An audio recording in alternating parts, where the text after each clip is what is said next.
నమస్తే, welcome to Nikhita Kisan సేవా కేంద్రం హైదరాబాద్. రైతు సోదరులందరికీ నమస్కారం. నమస్తే వాణి గారు, బాగున్నారా?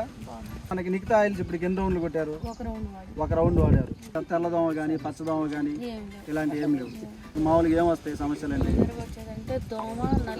నల్లి, గులాబీ రంగు, ఎర్ర తెగులు ఏమన్నా వస్తాయి? ఎర్రాకు తెగులు? ఎర్రాకు తెగులు ఈ సంవత్సరం అయితే ఆ కంప్లైంట్ ఏం లేదు. కెమికల్స్ వాడినప్పుడు వారానికి వేయాల్సి వచ్చేది. వారానికి వేసేవాళ్ళు. కానీ గులాబీ రంగు ఇప్పుడు గుడ్డి పత్తి కాకుండా కంట్రోల్ అయ్యేదా? లేదు. మీకు సీడు మీరు అనుకున్న దిగుబడి రాదు కదా?